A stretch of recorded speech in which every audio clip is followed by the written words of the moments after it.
건강한 수면과 뇌회복법. 밤새 뒤척이며 잠 못 이루는 당신. 혹시 아침에 일어나면 머릿속이 안개 낀 것처럼 뿌옇고 기억력이 예전 같지 않다고 느끼시나요? 놀랍게도 우리 뇌는 잠들어 있는 동안 스스로를 청소하고 회복시키는 놀라운 작업을 하고 있습니다. 하지만 제대로 잠들지 못하면 이 소중한 회복 과정이 완전히 망가져 버리죠. 오늘 이 영상을 끝까지 보시면 여러분의 뇌가 밤마다 어떻게 기적 같은 회복을 하는지, 그리고 이를 최대한 활용하는 방법을 알게 될 겁니다. 1. 수면과 뇌 건강의 관계.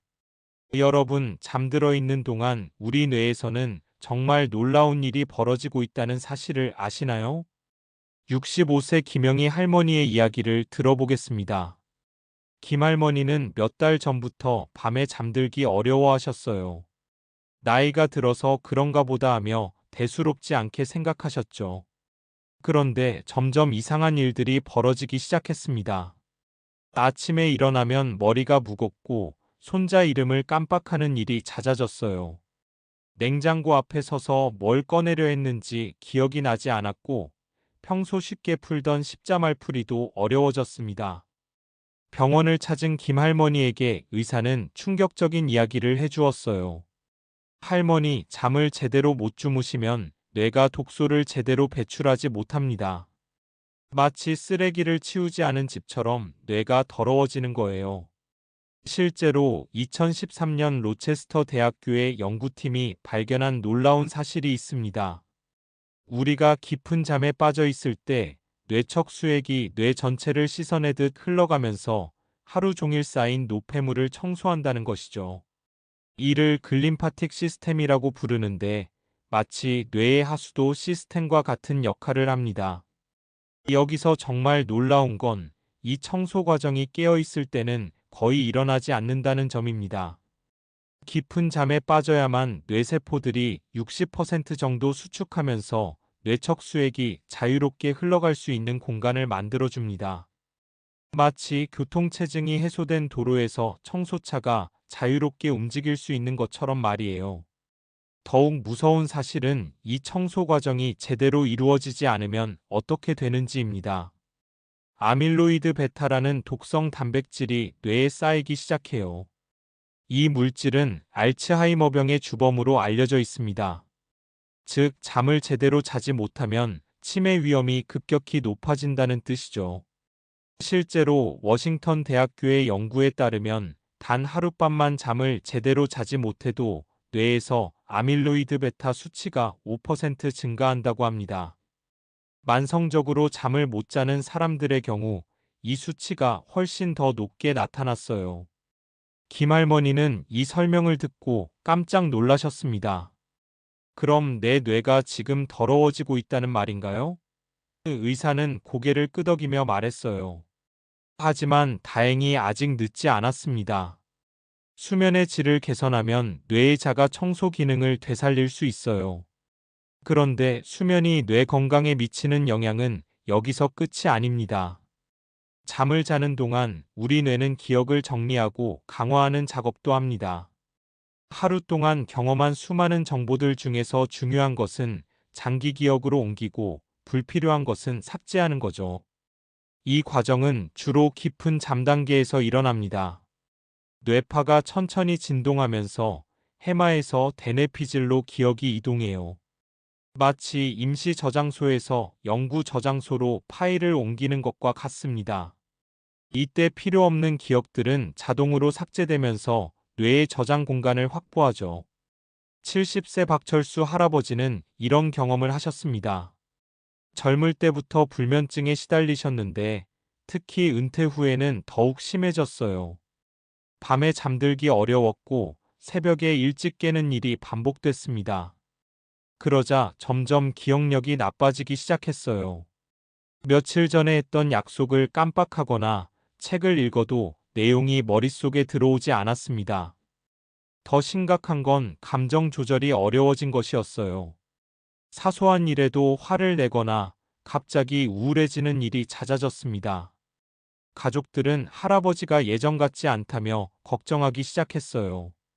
이는 수면 부족이 감정을 담당하는 뇌 영역에도 영향을 미치기 때문입니다. 특히 편도체라는 부위가 과활성화되면서 감정 조절이 어려워져요. 반면 전전두피질의 기능은 떨어지면서 이성적 판단력이 흐려집니다. 수면과 뇌 건강의 관계에서 또 다른 중요한 요소는 성장 호르몬입니다. 나이가 들수록 성장 호르몬 분비가 줄어들지만 깊은 잠을 잘 때 이 호르몬이 가장 많이 분비되어 성장 호르몬은 뇌세포의 재생과 회복에 핵심적인 역할을 합니다. 손상된 뇌세포를 복구하고 새로운 신경 연결을 만드는 데 필수적이죠. 실제로 스탠포드 대학교의 연구에 따르면 60세 이상에서도 충분한 깊은 잠을 자는 사람들은 그렇지 않은 사람들보다 인지 기능이 현저히 좋았습니다. 특히 기억력, 집중력, 문제 해결 능력에서 큰 차이를 보였어요. 더욱 놀라운 건 수면의 질이 뇌의 가소성에도 영향을 미친다는 점입니다. 뇌 가소성이란 새로운 것을 배우고 적응할 수 있는 뇌의 능력을 말해요. 나이가 들어도 새로운 기술을 배우거나 습관을 바꿀 수 있는 것은 바로 이 가소성 때문입니다. 충분한 수면을 취하면 뇌의 시냅스 연결이 강화되고 새로운 신경회로가 형성됩니다. 반대로 수면 부족이 지속되면 뇌의 가소성이 떨어져 새로운 것을 배우기 어려워져요. 68세 이순자 할머니는 이런 변화를 직접 경험하셨습니다. 몇 년 전부터 잠을 제대로 못 주무시면서 스마트폰 사용법을 배우는데 애를 먹으셨어요. 내가 너무 늙었나 하며 포기하려 하셨죠. 하지만 수면 습관을 개선한 후 놀랍게도 새로운 것을 배우는 능력이 회복됐습니다. 이제는 손자와 화상통화도 능숙하게 하시고 온라인 쇼핑도 즐기신다고 해요. 2. 숙면을 위한 환경 조성. 이제 실제로 어떻게 하면 뇌의 회복을 돕는 깊은 잠을 잘 수 있는지 알아보겠습니다. 가장 먼저 해야 할 일은 잠자리 환경을 완벽하게 만드는 것이에요. 72세 최영수 할아버지의 침실을 한번 살펴보시죠. 할아버지는 오랫동안 잠들기 어려워하셨는데 침실 환경을 점검해 보니 문제가 한두 가지가 아니었어요. 우선 침실 온도가 26도로 너무 높았습니다. 거실에서 들려오는 TV 소리, 옆방에서 새어 들어오는 형광등 불빛, 그리고 20년 된 딱딱한 매트리스까지. 이런 환경에서는 깊은 잠을 잘 수가 없었죠. 온도부터 이야기해 보겠습니다. 우리 몸은 잠들 때 체온이 자연스럽게 떨어져야 해요. 이는 생체 리듬의 자연스러운 과정입니다. 하지만 침실이 너무 덥거나 춥면 이 과정이 방해받아요. 가장 이상적인 침실 온도는 18에서 20도입니다. 그렇게 춥게 하실 수도 있지만 약간 시원한 정도가 깊은 잠에 훨씬 도움이 돼요. 최 할아버지는 에어컨 온도를 19도로 맞추고 얇은 이불을 사용하기 시작했습니다. 처음엔 조금 춥다고 느꼈지만 며칠 지나니 훨씬 깊게 잠들 수 있었어요. 이상하게 꿈도 더 생생하고 아침에 일어날 때 개운함이 확실히 다르더라고요. 다음은 조명 문제입니다. 우리 뇌는 빛에 매우 민감해요. 특히 멜라토닌이라는 수면 호르몬은 빛이 있으면 분비가 억제됩니다. 작은 LED 불빛이라도 이 호르몬 분비에 영향을 줄 수 있어요. 정말 놀라운 사실을 하나 알려드릴게요. 나사의 연구에 따르면 우주정거장에서 우주 비행사들이 수면 장애를 겪는 이유 중 하나가 바로 지구에서 반사되는 빛 때문이라고 해요. 그만큼 빛이 수면에 미치는 영향이 크다는 뜻이죠. 최 할아버지는 침실의 모든 전자기기 LED를 검은 테이프로 가렸습니다. 디지털 시계, 공기청정기, 충전기의 작은 불빛들까지 모두요. 그리고 두꺼운 암막 커튼을 설치했어요. 처음에는 이렇게까지 해야 하나 싶었지만 결과는 놀라웠습니다. 밤에 깨는 횟수가 현저히 줄어들고 아침에 일어날 때 훨씬 상쾌했어요. 소음 문제도 무시할 수 없어요. 우리 뇌는 잠들어 있는 동안에도 소리를 감지합니다. 갑작스러운 소음은 깊은 잠 단계를 방해해서 뇌의 회복 과정을 중단시켜요. 하지만 일정한 백색 소음은 오히려 도움이 될 수 있어요. 67세 김말순 할머니는 아파트에서 생활하면서 층간소음과 복도에서 들려오는 소리 때문에 잠을 설쳤어요. 하지만 작은 선풍기를 틀어놓기 시작하면서 상황이 달라졌습니다. 일정한 소음이 다른 잡음들을 차단해주는 효과가 있었거든요. 마치 자연의 바람소리 같아서 오히려 편안하다고 하셨어요. 침구류의 중요성도 강조하고 싶습니다. 특히 베개는 목과 척추의 정렬에 영향을 미쳐요. 잘못된 베개는 목 통증을 유발할 뿐만 아니라 수면의 질도 떨어뜨립니다. 옆으로 누워 잘 때 척추가 일직선이 되도록 하는 높이가 가장 이상적이에요. 매트리스도 마찬가지입니다. 너무 딱딱하거나 너무 푹신한 매트리스는 몸의 압력점을 제대로 분산시키지 못해요. 이로 인해 밤에 자주 뒤척이게 되고 깊은 잠에 빠지기 어려워집니다. 69세 박미영 할머니는 15년 된 매트리스 때문에 고생하셨어요. 허리가 아파서 밤에 몇 번씩 깨었고 아침에 일어나면 온몸이 뻐근했습니다. 메모리 폼 매트리스로 교체한 후에는 놀라운 변화를 경험하셨어요. 마치 구름 위에서 자는 기분이에요. 아침에 일어나면 몸이 이렇게 가벼울 수가 없어요. 공기의 질도 중요한 요소입니다. 침실의 이산화탄소 농도가 높으면 수면의 질이 떨어져요. 잠자리에 들기 전에 10분 정도 환기를 시키는 것이 좋습니다. 공기청정기나 식물을 두는 것도 도움이 돼요. 특히 산세베리아나 스파티필름 같은 식물들은 밤에 산소를 배출해서 공기를 정화시켜 줍니다. 71세 홍길동 할아버지는 침실에 산세베리아 화분 2개를 두신 후 공기가 훨씬 맑아진 느낌이라며 만족하고 계세요. 침실의 색깔과 인테리어도 생각보다 중요합니다. 너무 자극적인 빨간색이나 주황색보다는 차분한 파란색이나 초록색 계열이 수면에 도움이 돼요.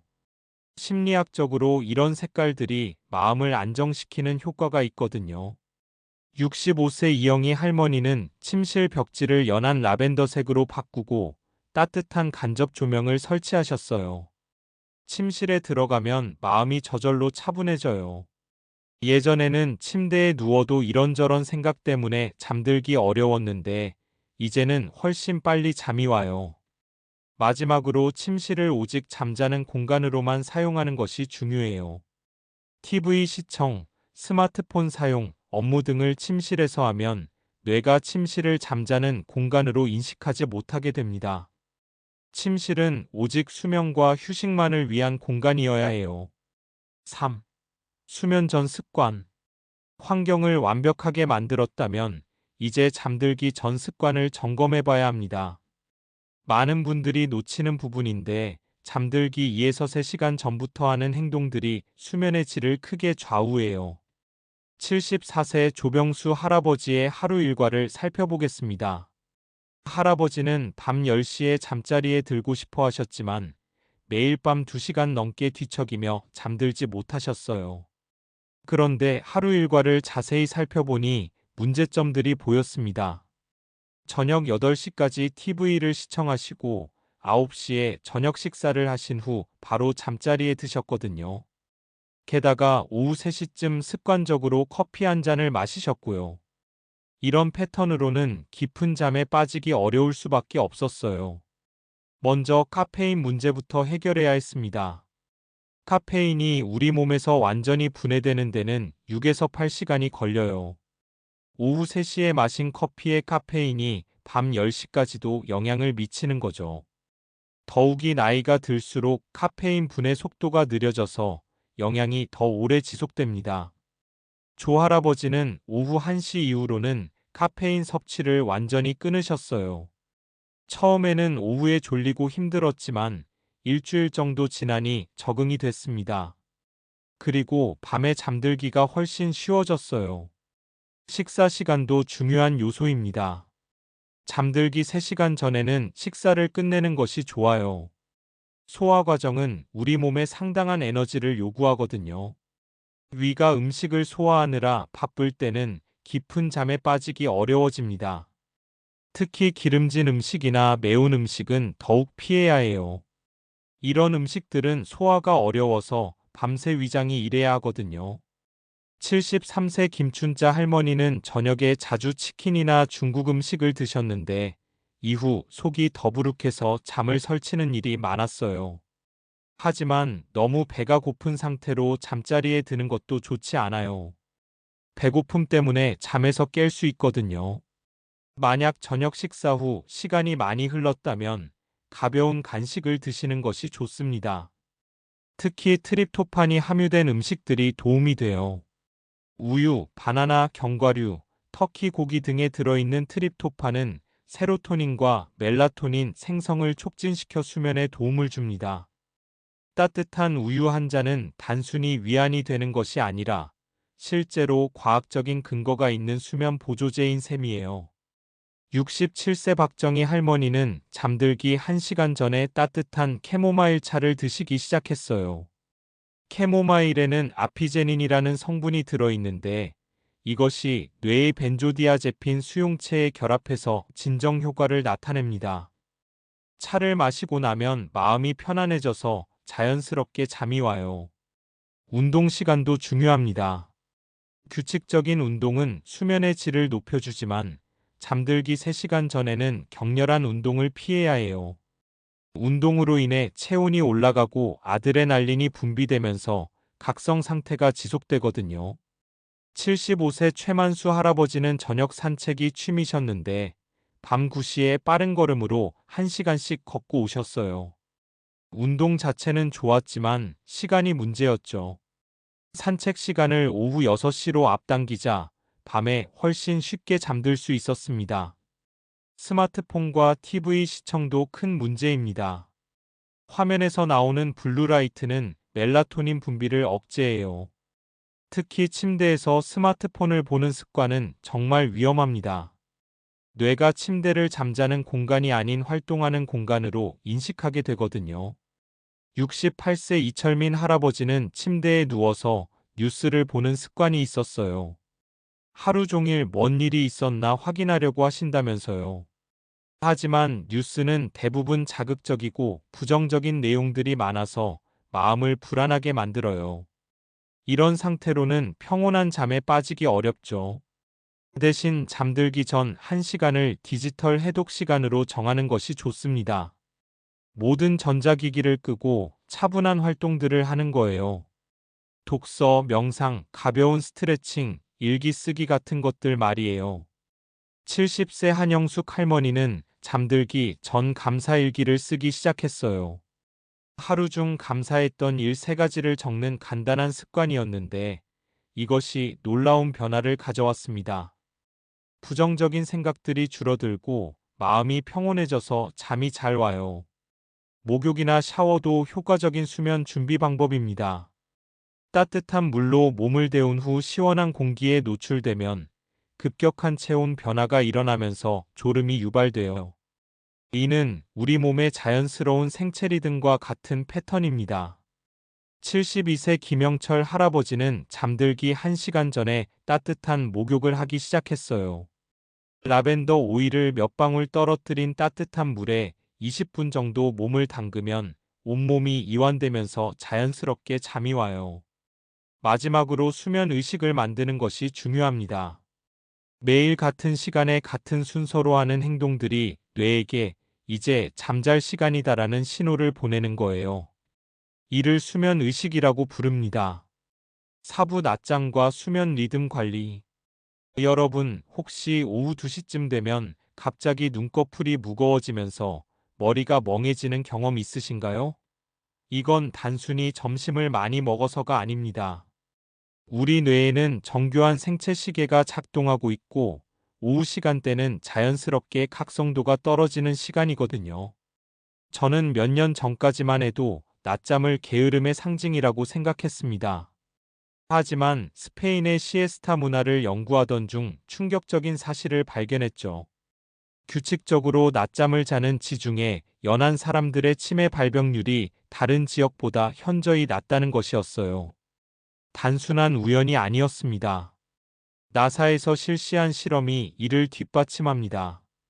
조종사들에게 26분간의 낮잠을 재우고 수행 능력을 측정한 결과 집중력이 34%, 경각심은 무려 100%나 향상됐어요. 26분, 정확히 이 시간이 핵심입니다. 30분을 넘기면 깊은 잠에 빠져서 오히려 더 피곤해지거든요. 그런데 낮잠에도 기술이 있습니다. 먼저 타이밍이 중요해요. 오후 1시에서 3시 사이, 이때가 우리 뇌의 자연스러운 졸음 주기와 일치하는 시간입니다. 이 시간을 놓치고 오후 4시 이후에 자면 밤잠에 영향을 줄 수 있어요. 제가 추천하는 카페인 낮잠 기법을 소개할게요. 낮잠 직전에 커피 한 잔을 마시고 바로 눈을 감는 거예요.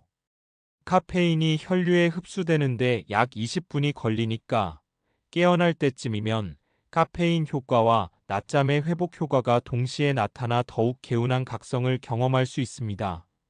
하지만 더 중요한 건 수면 리듬 관리예요. 우리 몸에는 서카디언 리듬이라는 24시간 주기의 생체 시계가 있습니다.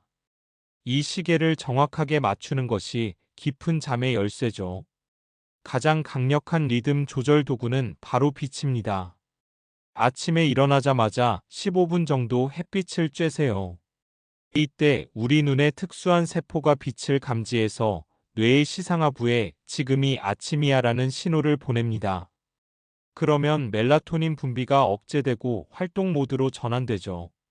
실제로 제가 만난 한 불면증 환자분은 30년간 잠들기까지 2에서 3시간이 걸렸다고 하시더군요. 그런데 매일 아침 30분씩 산책을 시작한 후 단 2주 만에 15분 내에 잠들 수 있게 됐어요. 빛의 힘이 이렇게 강력합니다. 반대로 저녁에는 블루라이트를 피해야 해요. 스마트폰, 컴퓨터 화면에서 나오는 청색광은 우리 뇌를 속여서 아직 낮이야라고 착각하게 만듭니다. 잠들기 2시간 전부터는 디지털 기기 사용을 줄이고 꼭 사용해야 한다면 블루라이트 차단 안경을 착용하세요. 식사 시간도 수면 리듬에 큰 영향을 미칩니다. 우리 장에도 생체 시계가 있거든요. 매일 같은 시간에 식사하면 몸 전체의 리듬이 동조화됩니다. 특히 저녁 식사는 잠들기 3시간 전에 마치는 것이 좋아요. 소화 과정에서 체온이 올라가면 깊은 잠에 방해가 되거든요. 운동 타이밍도 중요합니다. 격렬한 운동은 오후 6시 이전에 끝내세요. 운동 후 체온과 각성도가 높아진 상태에서는 잠들기 어렵거든요. 대신 저녁에는 가벼운 스트레칭이나 요가 같은 이완 운동이 도움이 됩니다. 오후 수면 장애와 대처법. 이제 많은 분들이 고민하고 계실 수면 장애에 대해 이야기해 보겠습니다. 현대인의 3명 중 1명은 수면 장애로 고생하고 있어요. 하지만 대부분 그냥 나이 들어서 그런가 보다 하고 넘어가죠. 정말 안타까운 일입니다. 불면증은 크게 3가지 유형으로 나뉩니다. 잠들기 어려운 입면장애, 자주 깨는 수면 유지장애, 그리고 새벽에 일찍 깨는 조기각성이에요. 각각의 원인과 대처법이 다릅니다. 입면장애로 고생하던 40대 직장인 김 씨의 사례를 들려드릴게요. 매일 밤 침대에 누워 2에서 3시간을 뒤척이다가 새벽에야 잠들었어요. 아침엔 좀비처럼 출근해서 오후엔 꾸벅꾸벅 졸고 악순환의 반복이었죠. 김 씨의 가장 큰 문제는 침대에서 걱정하기였습니다. 누우면 자동으로 내일 할 일, 지난 실수들이 머릿속에서 재생되는 거예요. 이런 분들에게는 걱정 시간 기법을 추천합니다. 저녁 7시에 정확히 20분간 걱정할 시간을 정해두고 침대에서 걱정이 떠오르면 이건 내일 걱정 시간에 하자 하고 밀어버리는 거예요. 또 다른 효과적인 방법은 478호흡법입니다. 4초 동안 코로 숨을 들이마시고 7초간 참은 후 8초에 걸쳐 입으로 내뿜어요. 이 호흡법은 부교감신경을 활성화해서 자연스럽게 몸을 이완 상태로 만들어줍니다. 김 씨는 이 방법으로 2주 만에 15분 내에 잠들 수 있게 됐어요. 수면 유지 장애는 더 복잡한 문제입니다. 밤중에 자주 깨는 원인은 다양해요. 스트레스, 카페인, 알코올, 코골이, 수면 무호흡증 등이 있죠. 특히 수면 무호흡증은 심각한 문제인데 잠자는 동안 호흡이 10초 이상 멈추는 증상입니다. 제가 상담했던 50대 남성은 아내가 밤새 숨이 끊어질 뻔했다며 걱정할 정도였어요. 수면다원 검사 결과 시간당 45번의 무호흡이 발생했습니다. 이는 중증 수면 무호흡증이었죠. 치료 후 20년 만에 제대로 잔 기분이라며 눈물을 흘리시더군요. 코골이도 단순히 시끄러운 게 아니라 뇌 건강을 해치는 문제입니다. 코를 고는 동안 산소 공급이 불안정해져서 뇌세포가 손상될 수 있어요. 옆으로 자기, 체중 감량, 금주 등이 도움이 되고 심한 경우 전문의 상담을 받아야 합니다. 하지만 가장 흔한 수면 장애는 바로 스마트폰 불면증입니다.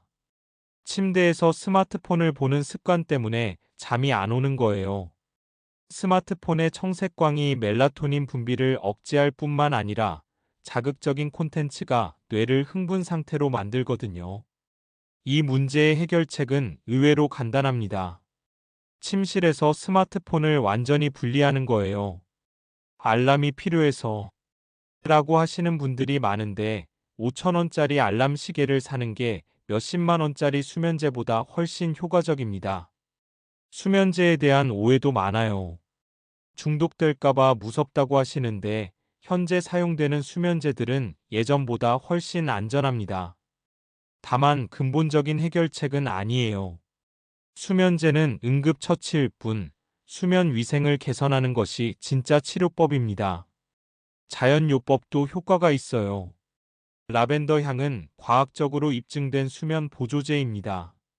라벤더 에센셜 오일 몇 방울을 베개에 떨어뜨리거나 라벤더 차를 마시면 도움이 돼요. 카모마일 차도 마찬가지로 이완 효과가 있습니다. 마그네슘 부족도 불면증의 원인 중 하나예요. 마그네슘은 신경과 근육 이완에 필요한 미네랄인데 현대인들에게 부족하기 쉽죠.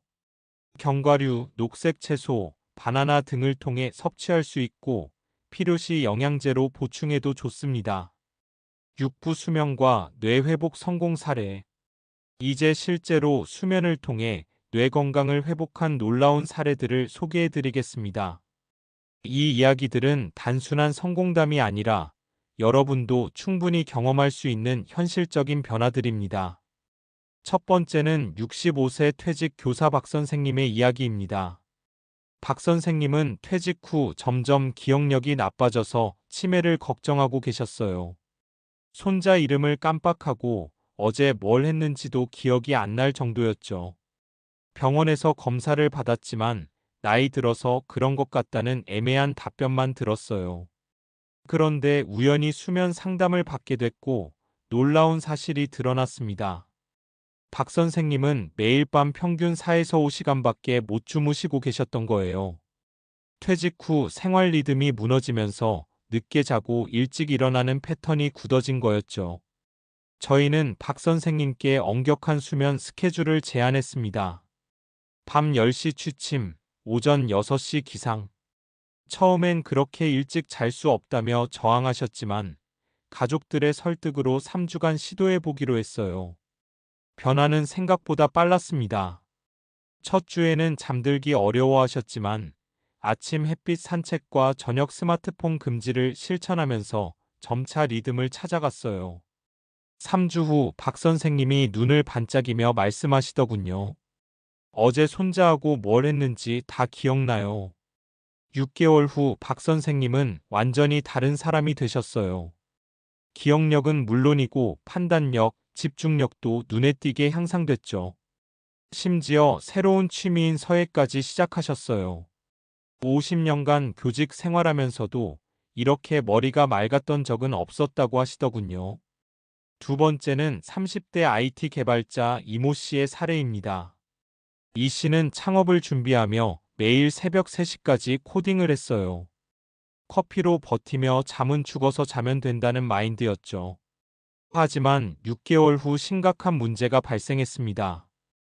어느 날 갑자기 간단한 알고리즘도 이해가 안 되는 거예요.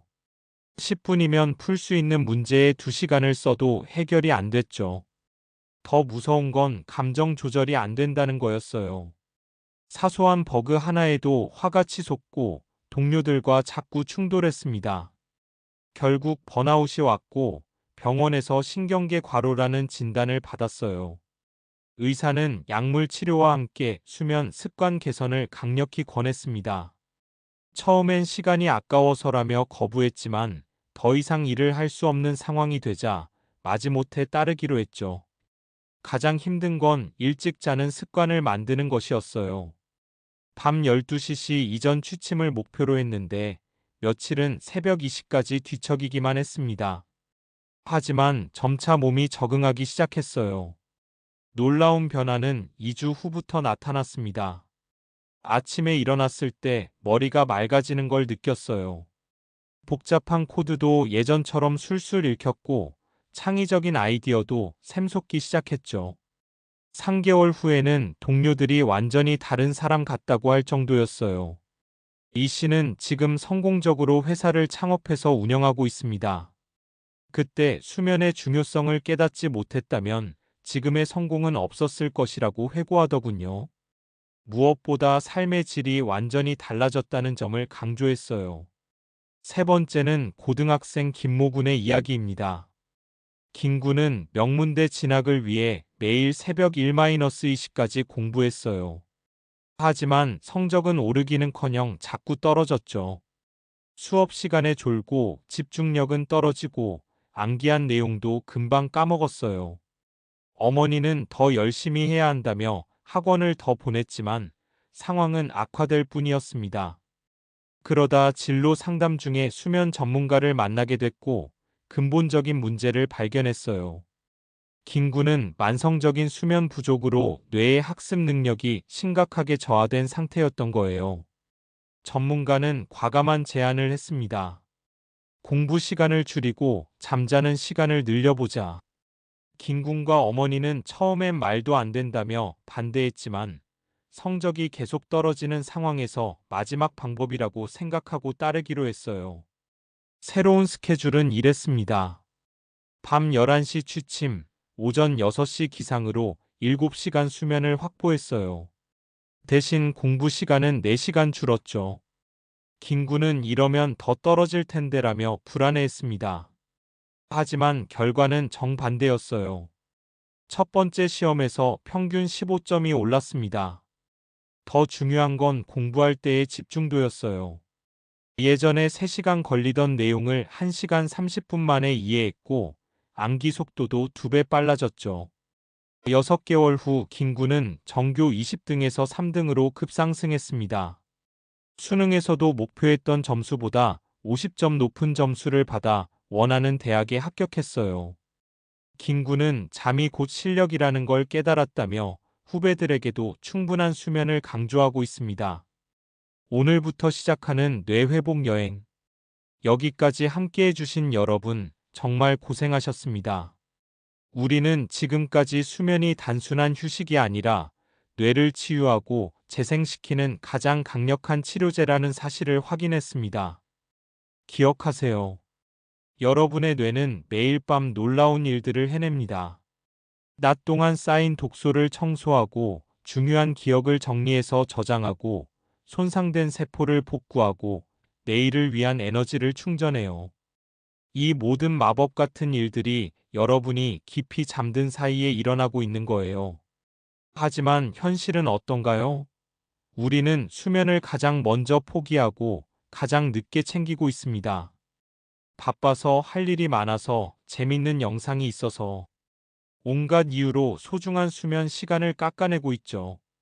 오늘부터는 달라져야 합니다. 수면을 사치가 아닌 필수로 게으름이 아닌 투자로 생각해 주세요. 하루 8시간의 수면은 16시간의 깨어있는 시간을 더욱 생산적이고 의미 있게 만들어줍니다. 지금 당장 실천할 수 있는 간단한 것들부터 시작해 보세요. 오늘 밤 스마트폰을 침실 밖에 두고 자보세요. 내일 아침 15분 일찍 일어나서 햇빛을 쬐어 보세요. 저녁 식사는 평소보다 30분 일찍 맞춰보세요. 이런 작은 변화들이 모여서 큰 기적을 만들어냅니다. 완벽할 필요는 없어요. 처음에는 잘 안 될 수도 있고, 며칠은 예전 습관으로 돌아갈 수도 있죠. 그래도 괜찮습니다. 포기하지 말고 다시 시작하면 돼요. 뇌는 놀라울 정도로 적응력이 뛰어나거든요. 3주만 꾸준히 해보세요. 3주 후 거울을 보면 분명 달라진 자신을 발견하게 될 거예요. 더 맑은 눈빛, 더 활기찬 표정, 더 또렷한 목소리. 이 모든 변화는 깊은 잠이 선사하는 선물입니다. 그리고 혼자서 하기 어려우면 가족, 친구들과 함께 도전해 보세요. 오늘 몇 시에 잤어? 아침에 햇빛 봤어? 서로 격려하고 응원하다 보면 더 쉽게 습관을 만들 수 있을 거예요. 마지막으로 한 가지만 더 말씀드리고 싶습니다. 좋은 수면은 개인의 행복을 넘어 사회 전체의 이익이기도 해요. 잠을 잘 잔 사람들이 더 창의적이고, 더 친절하고, 더 현명한 판단을 내립니다. 여러분 한 명 한 명의 숙면이 모여서 더 건강하고 행복한 세상을 만들어가는 거예요. 오늘 밤부터 시작하세요. 세상에서 가장 달콤하고 치유적인 여행, 깊은 잠의 세계로 떠나보세요. 여러분의 뇌가 기다리고 있습니다. 내일 아침 완전히 새로운 자신으로 깨어나는 그 순간을 상상해 보세요. 좋은 꿈 꾸세요. 그리고 건강한 뇌로 더 행복한 내일을 맞이하시기 바랍니다. 감사합니다.